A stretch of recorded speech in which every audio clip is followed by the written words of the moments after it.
Namo tassa bhagavato arahato samma sambuddhassa. Namo tassa bhagavato arahato samma sambuddhassa. Namo tassa bhagavato arahato samma sambuddhassa.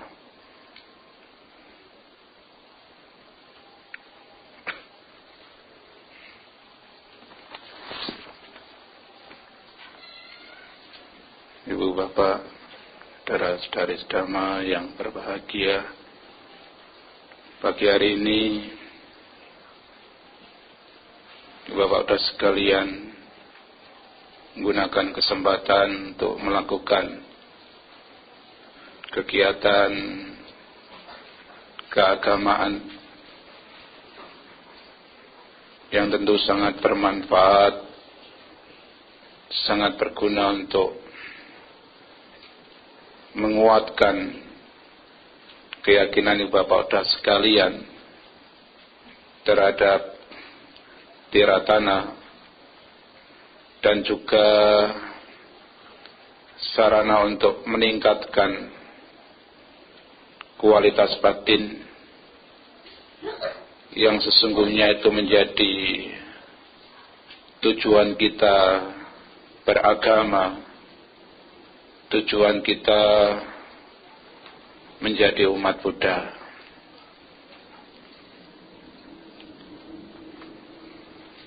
Meluangkan waktu seperti pagi hari ini tidaklah mudah. Di tengah-tengah kesibukan, aktivitas, dan juga kegiatan-kegiatan lain yang kadang-kadang membuat kita tidak melakukan kegiatan keagamaan, tetapi karena keyakinan yang kuat terhadap tiratana itulah sehingga kita ibu bapak saudara sekalian bisa hadir, bisa melakukan kegiatan keagamaan, bisa melakukan perbuatan baik. Ibu bapak saudara sekalian, kehidupan ini tidak lepas dari kegiatan spiritual keagamaan yang kita lakukan. Kehidupan ini sesungguhnya harus ditopang, harus ditunjang dengan spiritual keagamaan. Kenapa? Ya karena kehidupan ini adalah sebuah proses yang terkadang kita mampu menghadapi, tetapi terkadang pula kita tidak siap menghadapi. Kehidupan ini bergerak dinamis. Guru Agung mengatakan kehidupan ini tidak pasti. Kehidupan ini akan dihadapkan dengan perubahan-perubahan dan kita tidak bisa mendeteksi perubahan apa yang akan terjadi dalam kehidupan kita. Yang pasti kita akan dihadapkan dengan perubahan. Semua orang sepakat bahwa tujuan hidup ini adalah untuk meraih kebahagiaan. Maka semua orang tertuju kepada kebahagiaan itu. Bagaimana meraih kebahagiaan, bagaimana mendapatkan kebahagiaan itu. Nah, sesungguhnya kebahagiaan itu apa? Persepsi tentang kebahagiaan ya, tentu banyak ragam, banyak macam. Tetapi setiap orang memiliki tujuan itu. Dan tujuan alami tentang kebahagiaan itu adalah bagaimana kehidupan itu mengarah kepada kebahagiaan. Manusia ingin mendapatkan kehidupan yang sehat. Sehat merupakan kebahagiaan. Karena dengan tubuh yang sehat, dengan fisik yang sehat, ibu bapak saudara sekalian bisa melakukan aktivitas dengan baik. Ya, coba kalau tubuh kita, fisik kita, ya ini tidak sehat, sakit. Mungkin pagi ini tidak datang ke sini. Kalau datang, mungkin kita tidak bisa maksimal fokus dengan kegiatan yang kita lakukan. Tetapi dengan tubuh yang sehat, dengan fisik yang sehat, ya, tentu kita bisa memaksimalkan tugas-tugas kita, kegiatan kita. Maka orang berupaya untuk mengkondisikan tubuh ini sehat. Nah, orang mengatakan berpandangan dengan memiliki kesehatan, seseorang akan merasa bahagia. Seseorang akan merasa kebahagiaan itu menjadi miliknya. Oleh karena itu berupaya untuk mengkondisikan tubuhnya sehat. Bagaimana fisik tubuh ini bebas dari penyakit. Demikian pula ibu bapak saudara sekalian, manusia juga berupaya untuk mendapatkan kebahagiaan lain, seperti halnya materi. Kenapa ibu bapak saudara sekalian hampir setiap hari bekerja, melakukan aktivitas untuk mendapatkan materi? Bahkan kadang harus lembur, berusaha maksimal bekerja. Semua itu untuk mendapatkan materi. Kenapa materi diperlukan? Materi dibutuhkan? Karena dengan materi, ya, seseorang bisa, ya, mendapatkan kebahagiaan. Tubuh ini membutuhkan materi, bapak dan sekalian. Masih butuh makan. Bagaimana untuk mendapatkan makanan? Makanan itu tidak jatuh dari langit. Tidak sekonyong-konyong ada di hadapan kita. Kita butuh papan tempat tinggal supaya tidak kehujanan, kepanasan. Seseorang membutuhkan pakaian, baju. Nah, untuk mendapatkan itu semua, bapak dan sekalian, tentu seseorang harus bekerja, harus memiliki materi. Dengan materi, kebahagiaan akan dirasakan. Bisa, ya, membangun rumah, bisa membeli baju, pakaian, ya, bisa memperoleh makanan, ataupun fasilitas-fasilitas lain yang menunjang kebahagiaan duniawi. Nah, semua itu bisa kita dapatkan kalau kita memiliki materi. Maka manusia berjuang setiap harinya, ya, berusaha untuk mendapatkan materi itu. Nah, semua didapatkan ibu bapak sekalian. Ya, ini dua hal, ya, kebahagiaan yang diharapkan secara wajar oleh manusia. Akan tetapi ibu bapak sekalian, kebahagiaan yang kita rasakan itu tidak terus berada di genggaman kita. Kalau kita berbicara kehidupan ibu bapak sekalian, sesungguhnya bukan hanya bicara tentang kebahagiaan. Semua orang pengen bahagia, pengen meraih kebahagiaan itu. Sehat sudah didapatkan, usia panjang sudah didapatkan, materi sudah didapatkan. Tetapi proses kehidupan ini, Bapak-Bapak sekalian, ini sesungguhnya bukan hanya berbicara satu sisi. Satu sisi yang kita harapkan. Kesehatan, keberuntungan, rezeki lancar, ya, kebahagiaan-kebahagiaan yang lain. Tetapi kita juga harus bisa melihat sisi yang lain.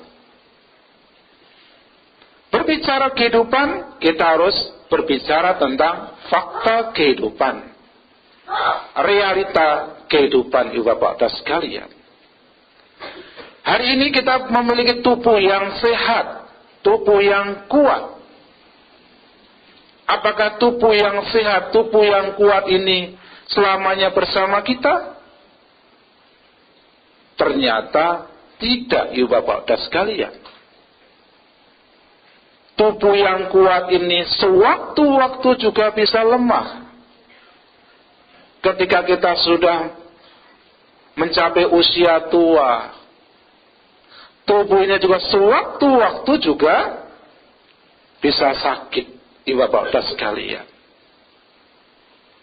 Jadi kita akan dihadapkan dengan perubahan.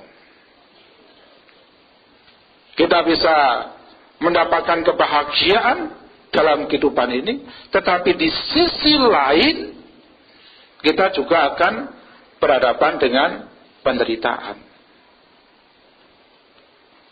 Semua orang mengejar materi, kemudian mendapatkan materi. Tetapi sewaktu-waktu materi itu juga akan berpisah dengan kita. Materi itu bisa hilang karena banjir, karena kebakaran, karena dirampok. Atau materi itu bisa berpisah kalau kita mengalami kematian. Nah, ini yang saya maksud bahwa tidak hanya satu sisi saja kehidupan ini. Ya. Ada 8 kondisi yang akan kita hadapi. Kalau kita tidak bahagia, menderita. Ya. Kadang kebahagiaan itu menjadi milik kita. Tapi kadang kalau kita harus berhadapan dengan penderitaan. Kadang kita juga harus berhadapan dengan kerugian. Walaupun kita setiap hari, ya, kalau bahasa umum berdoanya itu bagaimana untung, besok untung. Tetapi realita, ibu bapak sekalian, kadang kita juga harus menghadapi yang namanya rugi. Coba ibu bapak sekalian, tanya samping kanan kirinya, ya. Pernahkah berhadapan dengan yang namanya rugi? Mungkin sebagian besar pernah berhadapan yang namanya rugi. Manusia ini senangnya disanjung, dipuji. Ya, kalau dipuji, disanjung, wah, luar biasa. Ya, kalau sudah berbuat baik, kemudian ada orang yang memuji, semangat 45. Ibu bapak sekalian. Intinya apa? Ya, manusia ingin mendapatkan itu. Tetapi ketika sisi lain itu harus kita hadapi, yang namanya dimaki, dicela,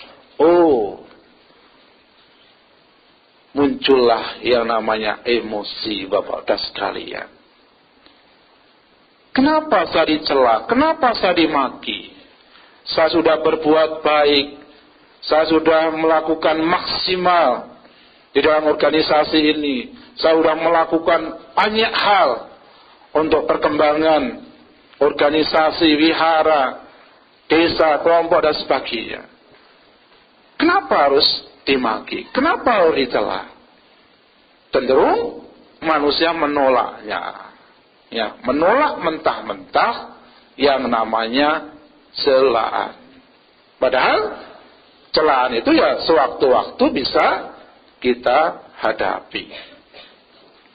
Kadang kita dikenal di masyarakat, di bapak-bapak sekalian, menjadi public figure, dieluk-elukan, ya, seperti artis. Tetapi suatu ketika yang namanya, ya, ketenaran itu, bapak-bapak sekalian, itu pun juga tidak tetap, ya. Coba bapak-bapak sekalian, artis-artis itu, apakah dia sepanjang kehidupannya akan tenar terus? Tidak juga. Suatu ketika dia akan mengalami yang namanya surut. Tidak dilihat lagi, tidak dieluk-elukkan lagi, ya. Bahkan ketika lewat tidak ada orang yang mau minta tanda tangan. Karena sudah tidak kenal lagi, tidak dikenal lagi. Jadi intinya apa, bapak-bapak sekalian? Suatu ketika kita bisa dikenal orang, disanjung orang, dieluk-elukan, tetapi bisa saja sewaktu-waktu tidak bisa tidak dilihat, bahkan mungkin dicampakkan di masyarakat. Ini 8 kondisi yang merupakan fakta kehidupan ini, bapak-bapak sekalian. Kehidupan adalah sebuah proses yang bergerak dinamis, yang terkadang membuat kita tidak mampu menghadapi proses kehidupan ini. Bapak-bapak sekalian, kebanyakan orang itu hanya siap dengan hal-hal yang menyenangkan, ya kan? Umumnya orang itu siap kalau sehat, mendapatkan usia panjang, siap disanjung, siap dipuji, siap mendapatkan posisi yang baik. Mayoritas orang siap dengan kondisi-kondisi yang baik dalam kehidupan ini. Tetapi kecenderungan manusia juga tidak siap dengan yang namanya hal-hal yang tidak menyenangkan. Coba kalau kita ditanyai bapak-bapak sekalian, kamu siap mendapatkan keberuntungan? Siap. Tetapi ketika ditanya, siap nggak mendapatkan kerugian? Oh, nanti dulu. Itu kebanyakan orang seperti itu, bapak-bapak sekalian. Jadi, kita kecenderungan manusia itu tidak siap dengan fakta-fakta yang negatif. Cenderung menolak. Saya tidak mau sakit, saya tidak mau rugi, saya tidak mau dicela, saya tidak mau mendapatkan hal-hal yang tidak mengenakan, tidak menyenangkan dalam kehidupan saya. Kecenderungan orang seperti itu. Apa yang kemudian terjadi, bapak-bapak sekalian? Ketika cara berpikir kita masih seperti itu, yang terjadi adalah konflik dalam batin kita. Bukan kebahagiaan yang kita dapatkan, tetapi malah, ya, ketidakbahagiaan. Ketika kita masih dibelenggu oleh kotoran batin, cara berpikir kita juga masih seperti itu, bapak-bapak sekalian, maka kita akan semakin jauh dari yang namanya kebahagiaan.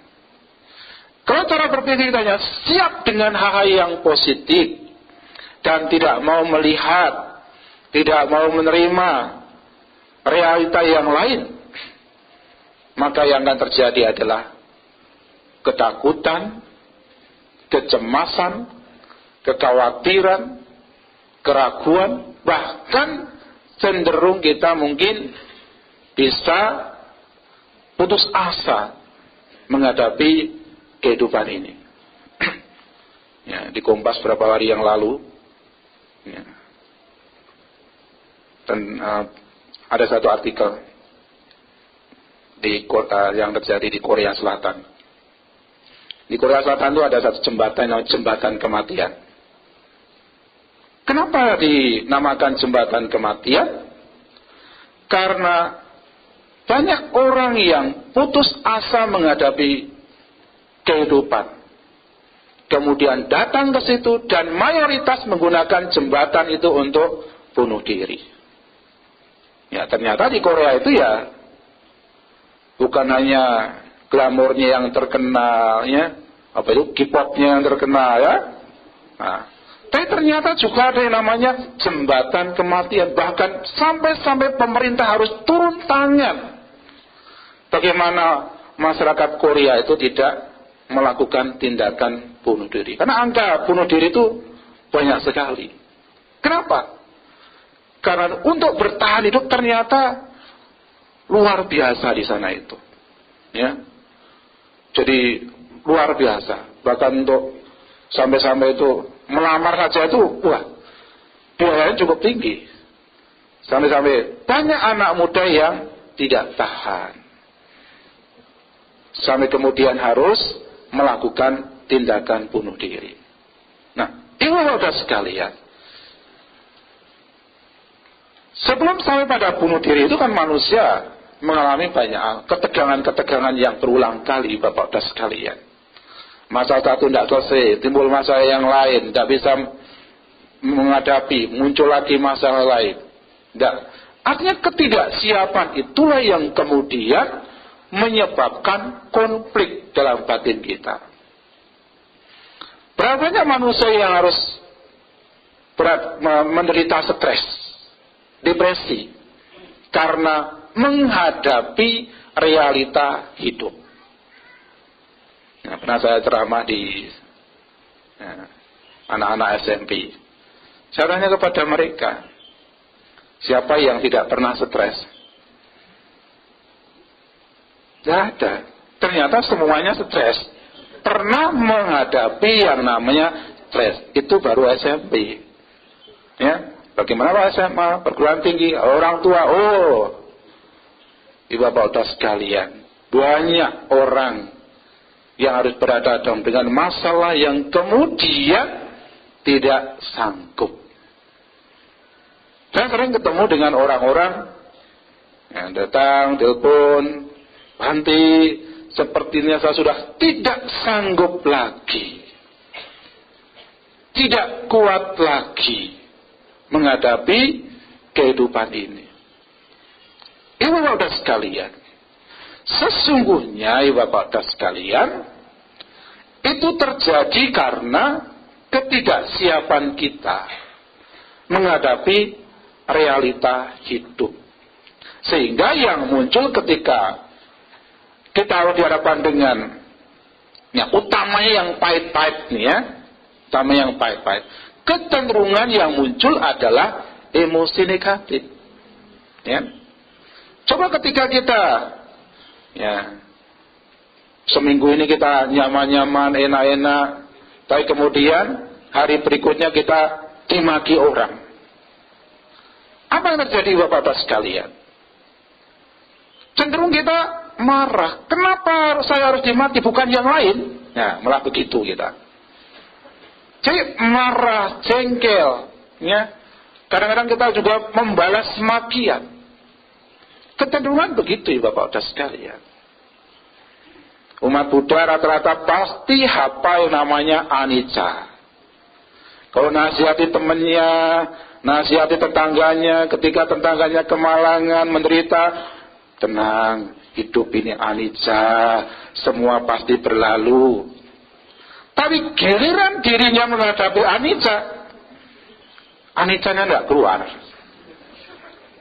Ibu-bapak sekalian, coba ibu-bapak sekalian tenang-tenang duduk di sini, baca parita, melakukan puja, ya kan?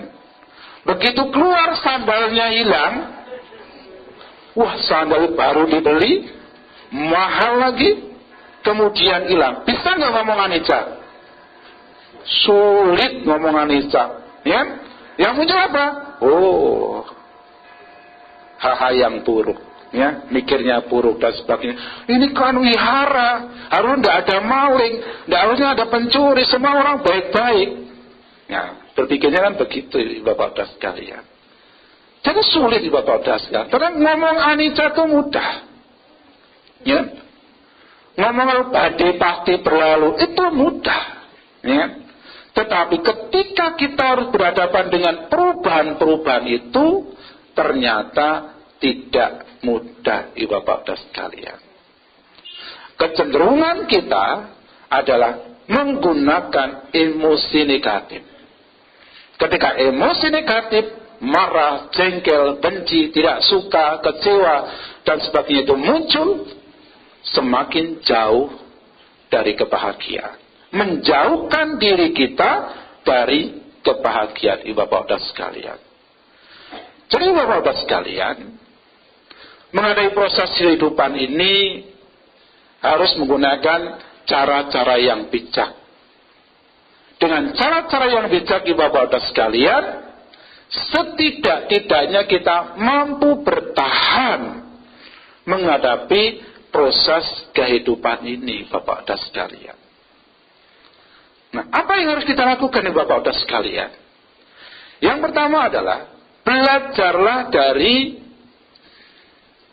pengalaman-pengalaman, sekalipun pengalaman itu pahit. Bapak-Bapak sekalian, perjalanan kehidupan ini, Bapak-Bapak sekalian, ya, kita akan dihadapkan dengan banyak hal. Ya.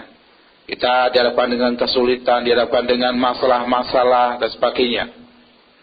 Nah, seringkali Bapak-Bapak sekalian, ketika kita dihadapkan dengan problem kehidupan, masalah kehidupan,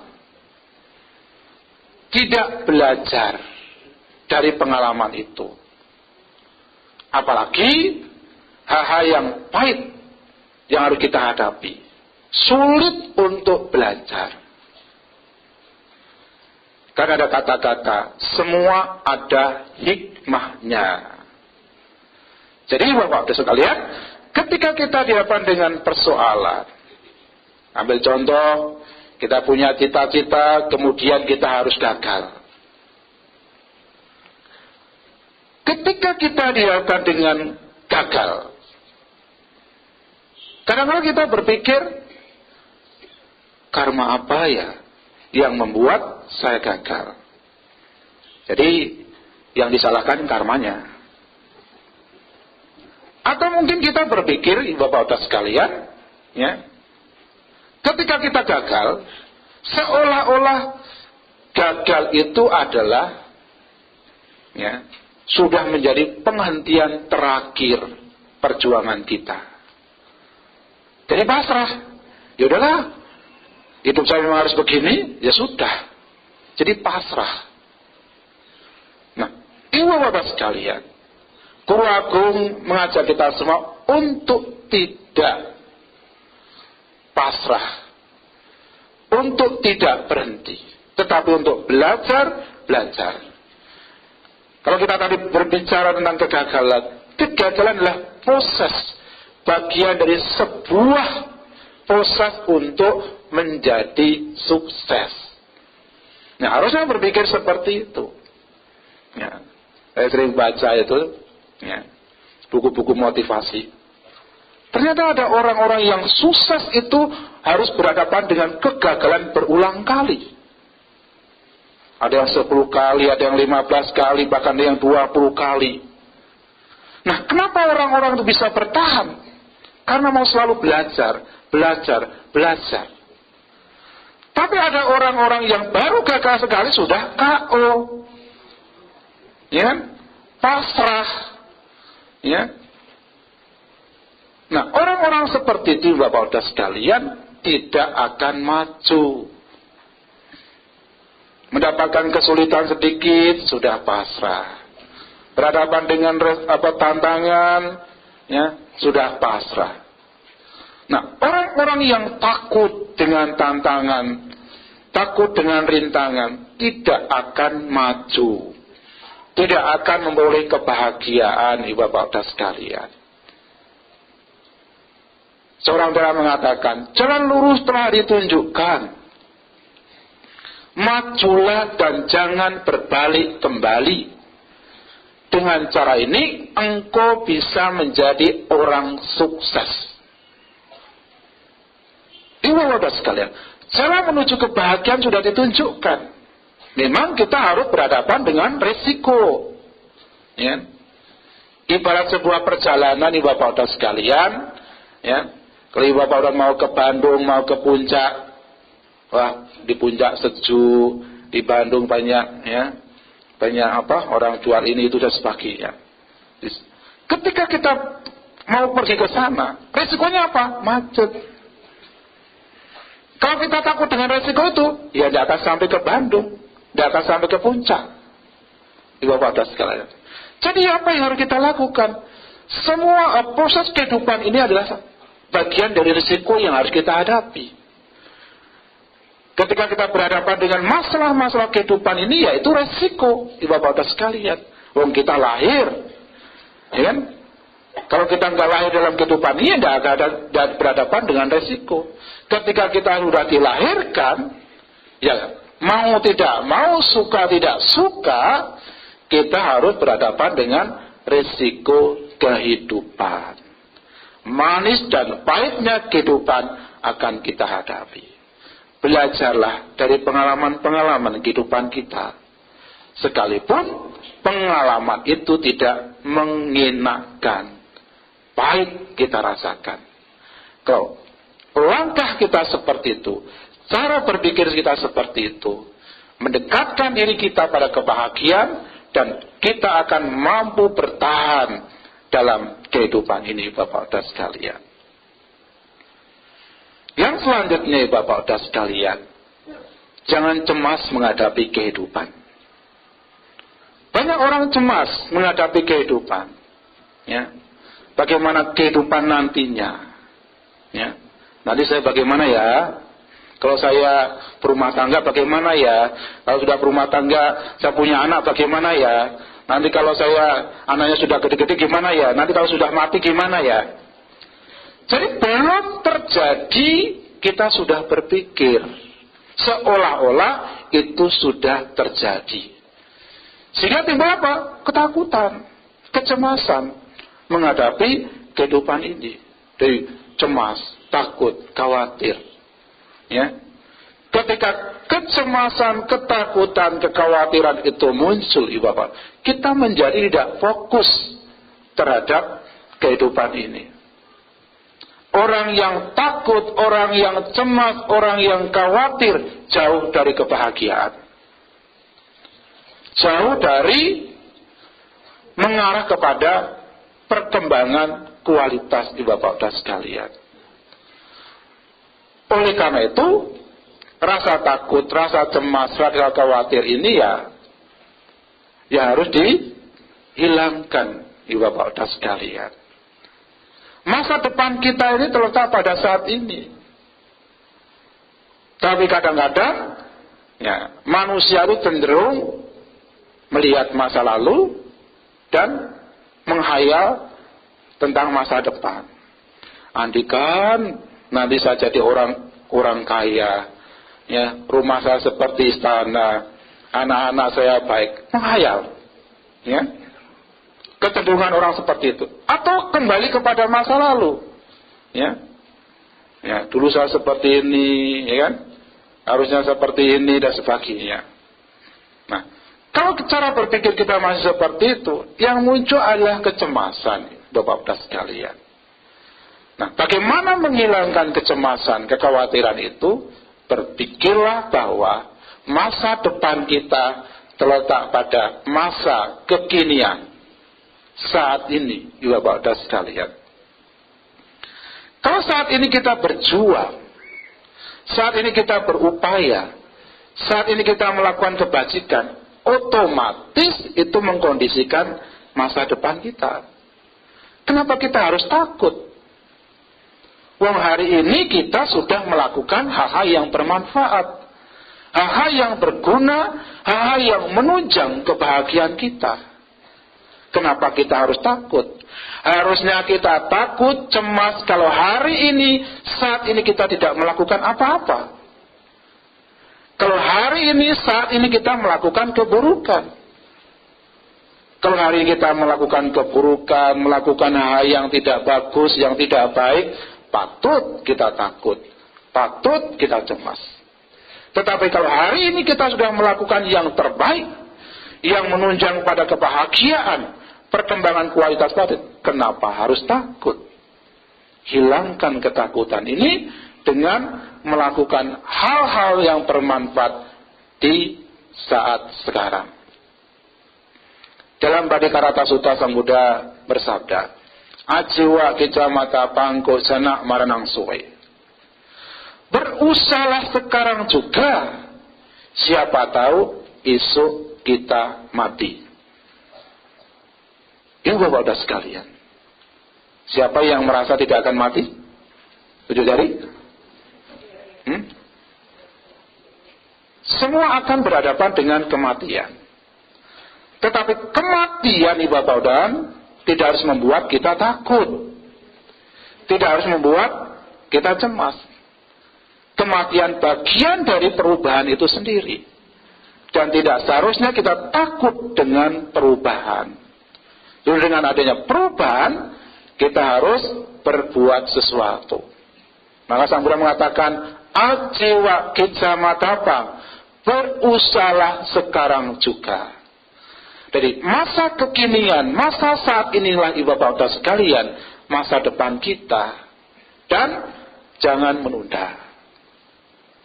Maka yang selanjutnya, langkah yang selanjutnya adalah jangan menyia-nyiakan hidup yang singkat ini.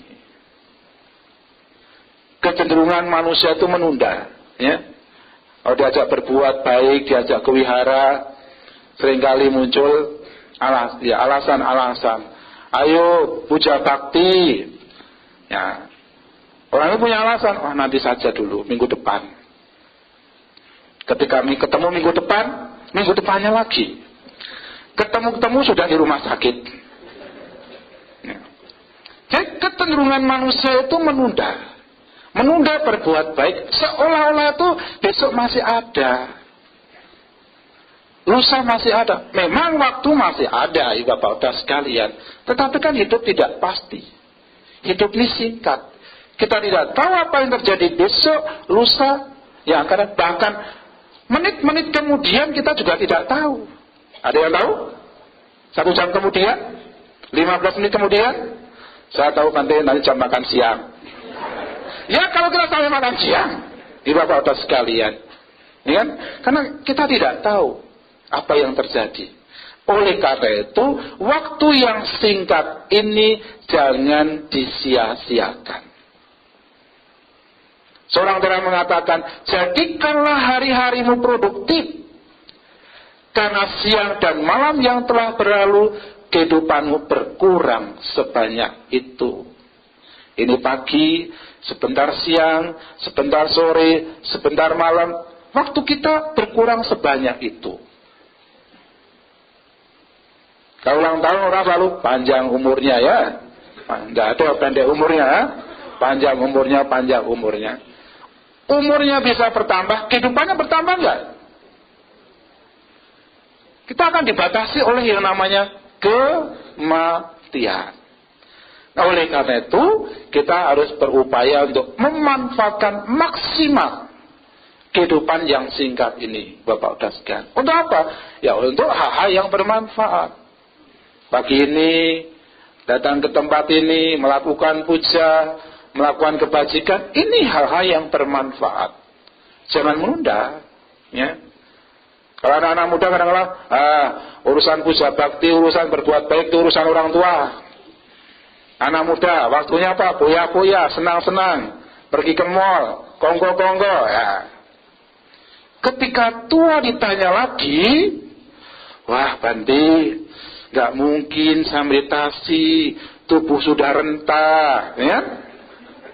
Fisik sudah rendah. Itu alasannya itu 1001, mungkin bukan 1001 lagi ya, 2000.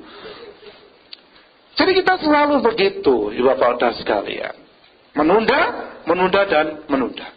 Nah, harusnya kita harus memanfaatkan hidup yang singkat ini untuk hal-hal yang bermanfaat, hal-hal yang menunjang kebahagiaan, hal-hal yang menunjang perkembangan kualitas hidup Bapak-Bapak sekalian. Langkah selanjutnya adalah mengubah cara berpikir. Ya, mengubah cara berpikir. Ya, di awal tadi sudah saya singgung tentang cara berpikir. Cara berpikir seperti apa yang harus kita munculkan ketika kita menghadapi proses kehidupan ini. Di awal tadi saya mengatakan kecenderungan kita hanya selalu melihat satu sisi. Saya menyimpulkan kehidupannya ada dua sisi, manis dan pahit. Dan kecenderungan orang siap dengan yang manis-manis. Apa yang manis-manis itu? Sehat, usia panjang, keberuntungan, posisi yang baik, dipuji, disanjung, dieluk-elukan. Ini kan manis. Dan kecenderungan orang siap dengan hal-hal seperti itu. Tetapi bagaimana dengan sisi yang pahit? Apa yang pahit itu? Rugi, sakit, dicela, ya? Ke posisi yang rendah, jatuh miskin, dan sebagainya. Ini posisi-posisi yang dikatakan sebagai pahit. Kecenderungan orang menolak mentah-mentah. Jadi cara berpikir kita kadangkala masih subjektif, belum objektif. Belum realistis, Bapak-Bapak sekalian. Jadi masih ya hanya satu sisi saja. Nah, ketika cara berpikir kita masih seperti itu, saya katakan, ya akan terus terjadi konflik dalam batin kita. Nah, oleh karena itu harus diubah. Kita harus lebih realistis, harus objektif melihat kehidupan ini. Bukan hanya satu sisi, tetapi dua sisi. Manis ya diterima, pahit juga diterima. Bisakah seperti itu? Belum bisa. Ya, belum bisa. Banyak kan orang belum bisa. Sulit Bante, mosok saya harus menerima celaan, ya, saya harus menerima pahit yang pahit-pahitnya harus saya terima. Sulit. Semakin kita tidak menerima, semakin menjauhkan diri kita dari kebahagiaan itu, Bapak-Bapak sekalian. Nah, jadi kita harus objektif, menerima apa adanya.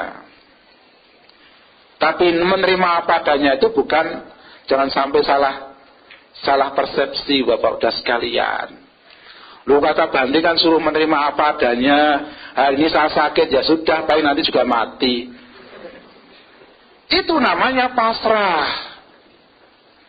Yang dimaksud menerima apa adanya, memahami bahwa proses itu memang harus dihadapi. Bukan menerima mentah-mentah. Ya kalau kita sakit, kemudian tidak diobati, tidak mau ke dokter, ya bisa mati. Bukan nunggu besok. Yang harus kita lakukan ketika sakitnya, ambil contoh seperti itu. Ketika kita sakit, biadi dhamomi, biadi nganak tito. Ya, saya akan mengalami sakit, saya belum mampu mengatasi sakit harus saya hadapi. Memahami bahwa sakit itu memang harus saya hadapi, bagian dari proses kehidupan saya. Nah, ketika kita bisa menerima juga kan tenang, ya, kita tidak panik. Baru kemudian cari obat, pergi ke dokter dan sebagainya. Jadi ketika kita bisa menerima tadi, akan muncul yang namanya ketenangan. Dan kehidupan ini dibutuhkan yang namanya ketenangan. Tetapi kalau kita tidak siap, cenderung kita panik.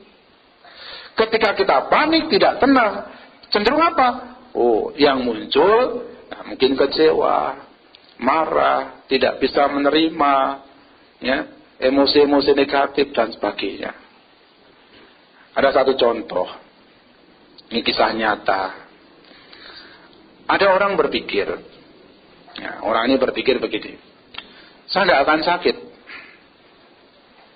Kenapa orang itu bisa berpikir seperti itu?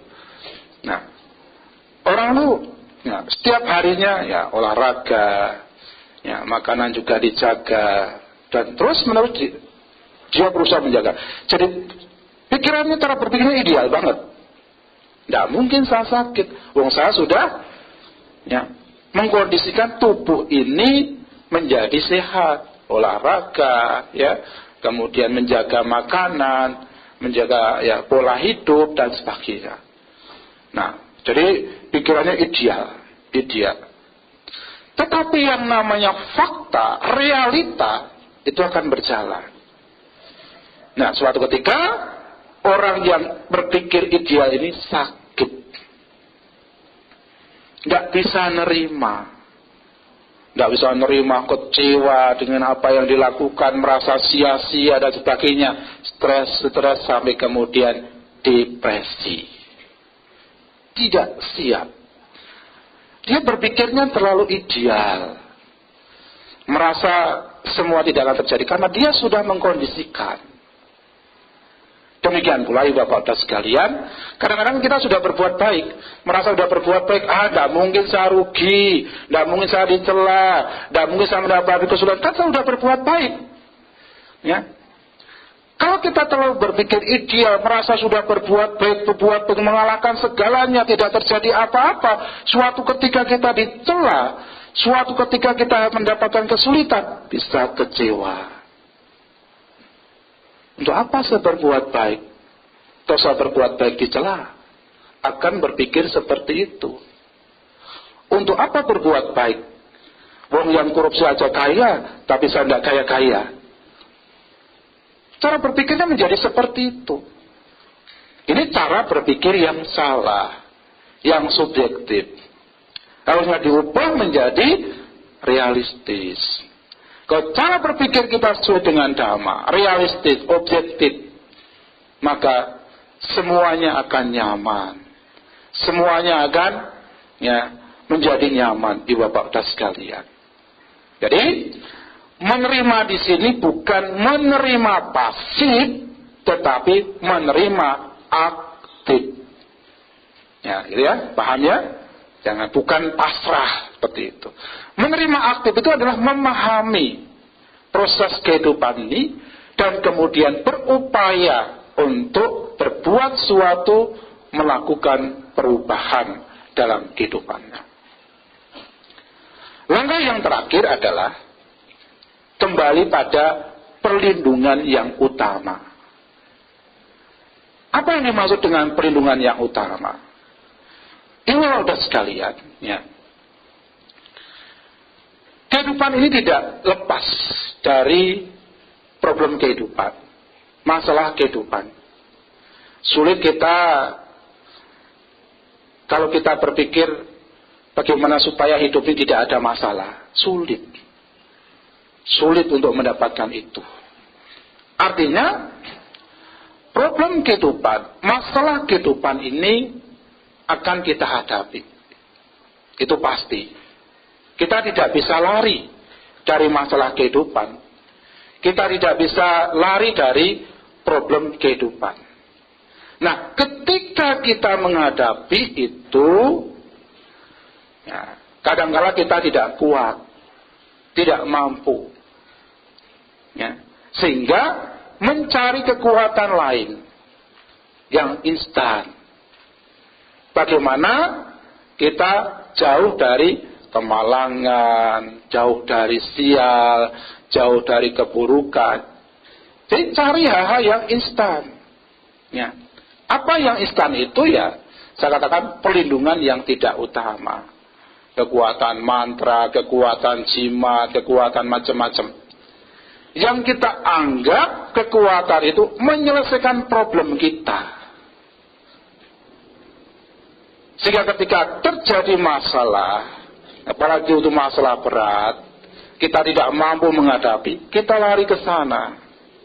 Tidak ingat Buddha, Dhamma, dan Sangha. Tetapi ingatnya yang instan tadi. Manusia sekarang ini kan cara berpikirnya instan. Karena udah keracunan mie instan, kopi instan jadi instan. Jadi mau arahat itu juga instan. Nanti ada nggak meditasi langsung duduk langsung arahat? Kalau ada saya mau juga Tapi semuanya proses juga. Ya, Bapak-Bapak sekalian. Semuanya kan proses juga. Artinya apa? Kehidupan ini adalah sebuah proses yang memang harus kita hadapi. Sepahit apapun, kita harus menghadapi problem itu. Nah, apa yang kita lakukan? Kembali pada pelindungan yang utama. Pernah muncul pertanyaan, Bante, kalau umat Buddha lagi ada problem, lagi galau itu ngomong sama siapa? Ya, kalau yang lain kan mungkin Tuhannya atau dewanya dan sebagainya. Kalau umat Buddha ngomong sama siapa? Ada masalah, ke wihara ngomong sang Buddha, diam saja. Saya mau mengatakan seperti ini. Ketika kita ke wihara, ke altar Buddha, apa yang kita lakukan? Merenung. Ya, merenung. Merenungkan bahwa seorang Buddha pun mengalami hal yang sama seperti kita. Beliau berjuang, beliau juga harus menghadapi risiko kehidupan. Beliau menghadapi masalah-masalah yang mungkin tidak kalah pelik dan mungkin kalau kita yang menghadapi kita nggak sanggup. Artinya ketika kita melihat Buddha, melihat kekuatan, melihat kebajikan, melihat keluhuran, melihat daya juang yang luar biasa, melihat kesabaran. Buddha pun mengalami hal yang sama. Apalagi saya.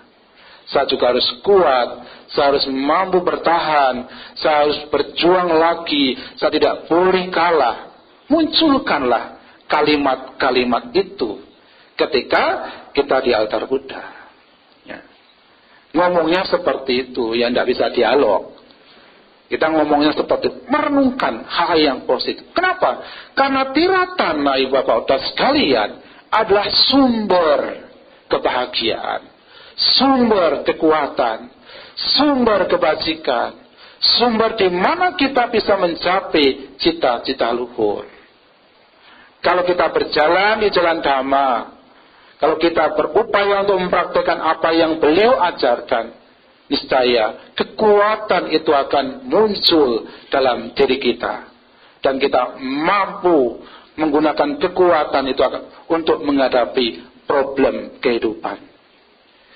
Jadi Bapak-Bapak sekalian, kembalilah pada perlindungan yang utama, perlindungan yang sejati, di mana kekuatan yang akan muncul sangat dahsyat ketika kita berhadapan dengan problem kehidupan. Tentu kekuatan ini tidak sekonyong-konyong, ya. Kekuatan itu kita harus bangun, ya, dari sedikit demi sedikit, ya, bertahap, sehingga kekuatan itu akan menjadi besar, Bapak-Bapak sekalian. Nah, itulah langkah-langkah bijak untuk menghadapi kehidupan ini, Bapak-Bapak sekalian. Kehidupan memang pelik. Kehidupan ini memang kadang-kala membuat kita, ya, berpikir sepertinya sulit menghadapi kehidupan. Dan banyak orang juga berpikir, mampu enggak saya menghadapi kehidupan? Dan sebagian lagi kalah ketika harus berhadapan dengan kehidupan ini. Kehidupan yang memang seperti ini Bapak-Bapak sekalian. Kita tidak bisa mengubah dunia ini semau kita. Seperti apa yang kita harapkan. Maunya kita kan hidupnya lancar, ya kan? Lancar jaya, ya. Tidak ada sakit, tidak ada kemalangan, tidak ada kesulitan. Maunya seperti itu. Tetapi kita tidak bisa mengubah dunia ini Bapak-Bapak sekalian. Apa yang harus kita ubah? Cara melihat, cara pandang melihat kehidupan ini. Kalau cara pandang, cara melihat kehidupan ini berubah sesuai dengan Dhamma, Bapak-Bapak sekalian, kita akan mampu dan kemudian melampaui problem kehidupan ini. Kita akan menjadi pemenang, bukan menjadi pecundang. Kita akan menemukan kebahagiaan, bukan penderitaan. Tetapi untuk memiliki sikap yang seperti itu, nah, tentu tidak mudah. Tidak semudah membalikkan telapak tangan, ya kan? Membalikkan telapak tangan mudah, ya kan? Tetapi mengkondisikan sikap seperti itu bertahap. Oleh karena itu, Bapak-Bapak sekalian, mari kita berjuang terus. Jangan menunda praktek dhamma dalam kehidupan ini. Berjuang, berjuang, dan berjuang.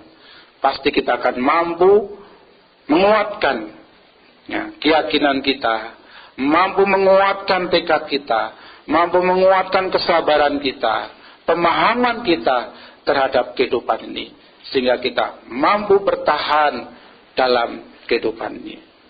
Dalam Sutta Nipata, Sang Buddha bersabda, orang bijak adalah orang yang seperti kolam yang terisi penuh. Artinya apa? Orang bijak adalah orang-orang yang mampu mempraktekkan dhamma sehingga kekuatan itu muncul. Bukan seperti benda yang setengah terisi air. Artinya apa? Ya, selalu bunyi, ya, nyaring. Artinya menghadapi ini selalu bunyi aja itu. Memberontak, berkeluh kesah, ya, kemudian menganalisa, berkomentar. Hidup ini bukan hanya sekedar menganalisa, berkomentar, ya, selalu berkeluh kesah dan sebagainya. Itu tidak akan menguatkan kita. Yang bisa menguatkan kita adalah kekuatan dhamma. Dhamma yang kita praktekkan dalam keseharian kita, yang bisa mengisi batin kita seperti kolam yang terisi penuh oleh air. Demikian pula batin kita yang terisi penuh oleh air dhamma. Kesimpulannya, Bapak-Bapak sekalian, marilah kita menggunakan langkah yang bijak,